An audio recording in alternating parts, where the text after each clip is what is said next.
Here's a quick overview on how to use business email.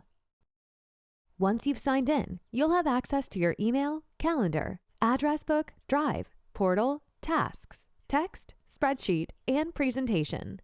Over here, you'll find your appointment invitations and notifications, refresh, help, settings, and your account information. You'll be notified of appointment invitations and upcoming events here. You can also click on invitations and reminders to see and edit their details and add a comment and accept or decline invitations right here without having to navigate to your calendar. If you want to snooze a reminder for an appointment or event, select Remind Me Again and choose from 5, 10, 15, or 45 minutes here. Click the question mark to access help and guided tours. Click here to access your settings and to connect your device.